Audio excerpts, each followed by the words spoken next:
someone pointed out to me Cruella de Vil as being much like a drag queen in her makeup, and her like song and dance really feels inspired by drag. Or Ursula, who's literally inspired Wait, by Divine. Who did I say? I mean, Cruella de Vil is also I said Cruella basically de Vil. a drag queen. No, I meant Ursula though. I'm so bad at names, but yes. Por qué no los dos? Yeah, por qué no los dos? Yes, but Ursula was who I was thinking of. With like that, like those poor unfortunate souls, Yeah, predatory like, gay. Yeah, yes, and all of them obviously villains in children's movies.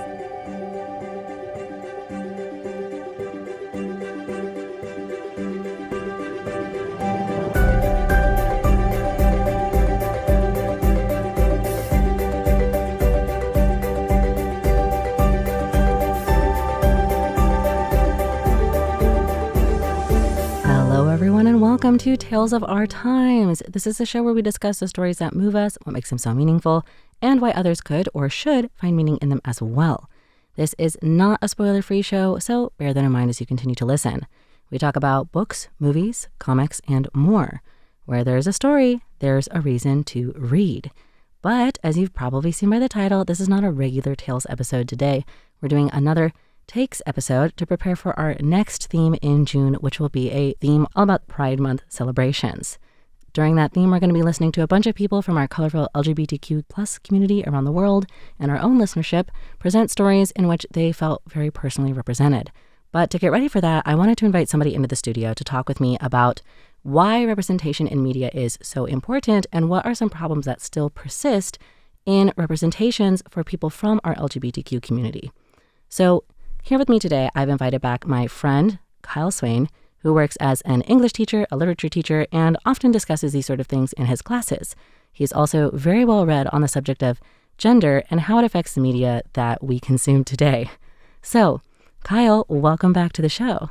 Thank you for having me back on the show. It's a pleasure to be here. Yeah, we have discussed some fun things in the past today. I think today's conversation will also be fun, but not in the like, yay, happy, go way, in the like, this is very interesting kind of way. I think you pretty much nailed it, right?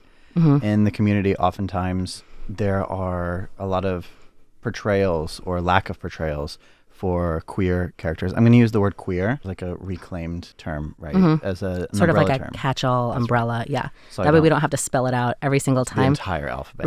Right.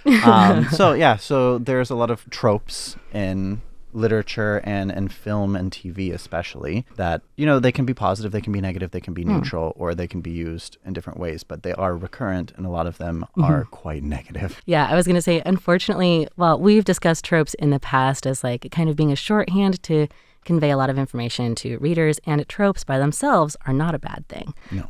But one reason I wanted to talk to you today is that a lot of tropes that have to do with someone who is queer or maybe even just suggested to be usually trend towards the negative. Yeah. Even today when we have sort of like a continually opening mind, I would say, because I don't think it's wholly open, but I think it is getting better, but it's not there yet. And these tropes still kind of persist. So today we're going to be talking about examples that we see in movies, TV, and books.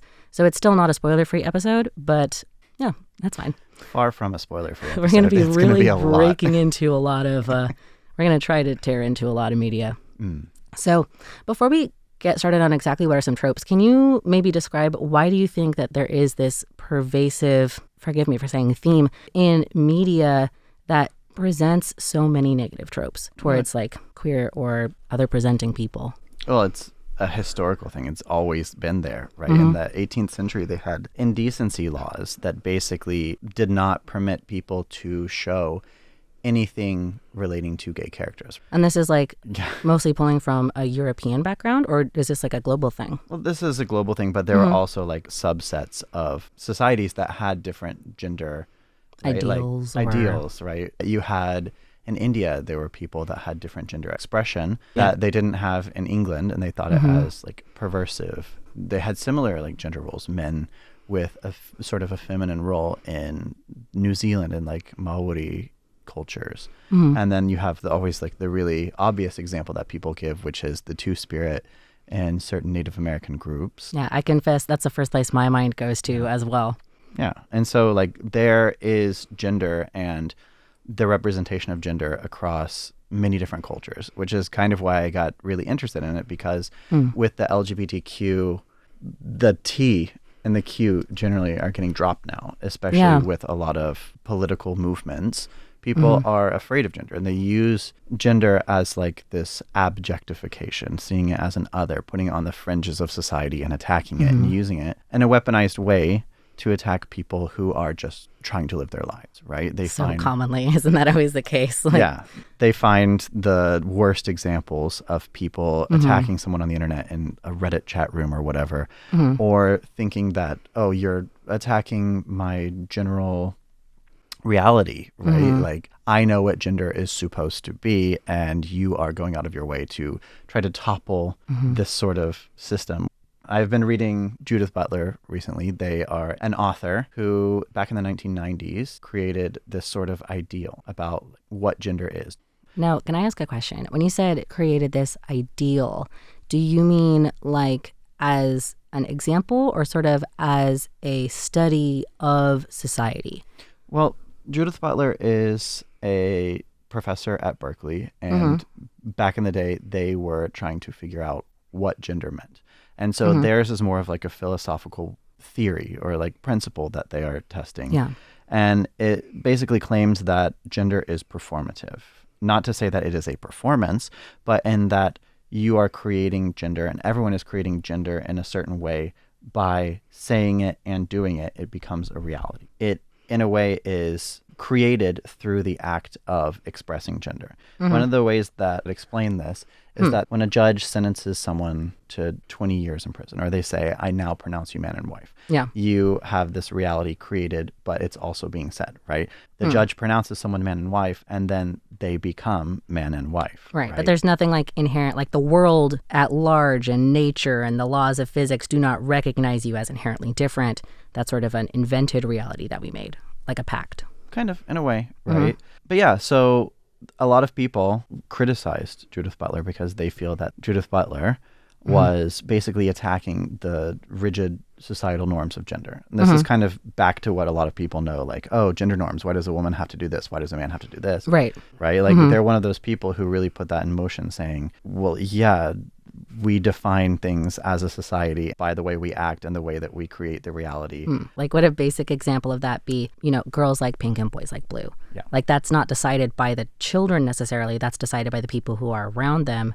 And maybe some girls will like pink, maybe some boys will like blue. But most children don't really have an inherent preference for, like, quote, girly colors or like boy colors. Yeah. And then to pivot back to another thing that they talked about in their book, Who's Afraid of Gender, where they kind of address the reasons that people are so afraid of gender and why people are weaponizing it and attacking it. And one of the concepts was the phantasm. Are you familiar with that? The phantasm, like a ghost? Yeah. No, I have never heard of it. So there was a philosopher, Michel Foucault, and I believe it was him that explored the concept. And so a phantasm would be basically like this false reality, this ghost that's there that exists as kind of like this demonization and false reality that people believe to be real, right? There's the phantasm for gay men, which would be that a lot of people think that gay men are pedophiles or predators, or they have the phantasm of gender, right? So they basically create this fake reality in which they have a reason to actually be afraid of this group. And then they use that as a weapon to gain a lot of people on their side, right? Like we think about the author of Harry Potter. Right? Oh, yeah, J.K. Rowling. Yeah, right. Like she's created this really creative world, but a lot of her social choices, right, as being a TERF, a trans exclusionary radical feminist, basically promoted this phantasm of women that are born men, transition from female to male, are just trying to go into the bathroom and pray, which kind of goes into the trope, one of the tropes that we're going to talk about today, right? The connection, but it's an unhappy connection. Unhappy connection. Sucks. Right? The predator trope, the hypersexual lesbian or the sissy villain, right? Like there's some kind of bad guy that's gay because their gayness is inherently villainous in some way. Exactly. It's inherently villainous. We could look at Hitchcock's 1948 film in which he had two gay characters. Oh, Yeah, go ahead. No, you say it first. I can't remember the exact name. Is it Rope? There's 2 gay characters and they commit a murder. Yes, and I was just listening to this. It's called Rope, and it is like heavily implied that they are gay. They commit a murder, and one of them is just like really excited and jazzed to murder people because he believes that it's like his right and he's inherently better than everybody else. And the whole film is a really interesting, creepy, scary movie about sort of like social elitism. But then like underpinning that is like, and the people who murdered this man for no reason in cold blood just for the giggles were gay. And it's like, so they connect the villainy. Like, of course, they're doing villainous things. They're gay. Right. They're corrupt. They're perverted. Right. And so that's one of those big tropes. And you think about how that is basically a reflection or like a mirror of the phantasm of gender or sexuality, right? So coming from this idea of phantasms and that a lot of these are based off of like social constructs that we sort of invent to otherize different groups so that we can kind of justify our behavior, this is where I want to pivot back into tropes, because I think one way that we can do that is by representing them in stories in a negative light. Yeah. Immediately connecting this behavior with somebody who you remember to be a bad guy. Often inherently. So I want to get into like what are some tropes that are tied to queerness that come up often that you know of, and maybe like let's dig into that and give some examples. Sure. Well, let's go back to that predator trope, right? So we often see gay men and sometimes hypersexual lesbians portrayed as these villainous and evil people, right? Like you have Buffalo Bill in Silence of the Lambs. We're already talking about serial killers, but some reason he has to be gay. You think about the guy in Psycho. Yeah, he was like deviant, maybe gay, or something else that he was then projecting. And it was that deviancy, that like sexual deviancy that drove him to be violent. That's right. And so you see that. And that's also another aspect, the delusional gay, right? Like, and that kind of ties into the next one I'm going to talk about. But you have like this delusional gay. There's something wrong with them mentally. The reason that they are gay, the reason that they're queer, the reason that they are trans is because there's something wrong in them. And that wrongness is villainous. And like inherently harmful to others. Inherently harmful, right? It doesn't always just have to be a predator. It could be they are a potential threat, not trying to attack you, not trying to take advantage of you. But oftentimes it is, right? Yeah. And so, that villainy, that something wrong with them is not just gay people, it's also asexual people, right? In a lot of media, we see like the asexual robot or the incomplete person because they don't feel love and attraction in the way that I do. There must be something wrong with them, or their lack of love means lack of emotion or incompleteness. Right. It's sort of tied to like sociopathy. It's like, well, then you must not feel anything. Yeah. And like the nicer version of that might be like an ice queen or an ice king. Yeah. The best Spock, maybe. Right. Maybe you can get to like a middle ground where it's like, yes, actually, I don't have any emotions. And then it's like, well, that is kind of the nail on the head. But I guess at least you're not mean. Yeah. Is that really the best we can aim for? Is you're not actively mean? So... And mean feels so light now after just talking about like all of these murderers. But so the predatory character is like something that sort of blends into a lot of these other ones, and is, I guess, where I'm sort of like understanding this now. Yeah, like something's wrong with them. They're a psychopath. They're a sociopath, and then that leads them to be villainous in some way. Yeah, right. And so like even Jafar in Aladdin wants to get Jasmine creepy. She's underage, I think. Yeah. But they even make like a sleight of hand joke. Yeah, that's true. Yeah. Scar. Mufasa. Yeah. I shall be taking over the Pride Lands. Yeah. I have heard it pointed out to me before that a lot of Disney villains sort of display these kind of characteristics. And of course, when you're a child, you probably aren't thinking about it in that way. But it does get back to the like, what is the intent? Maybe people don't even directly recognize this, but it is then tying these traits to people who you know or remember to be bad. And intent is everything. But moving on to the sissy trope. Yeah, not only villainy, but perhaps even just being a joke of a character. Exactly, right? You have, in Will and Grace, you have Jack, who's just like the sassy gay guy who's always making jokes and talks like this. Okay, because you did this voice and my thought went to like the gay friend. Yeah. Like in a rom-com or anything that's like resembling that.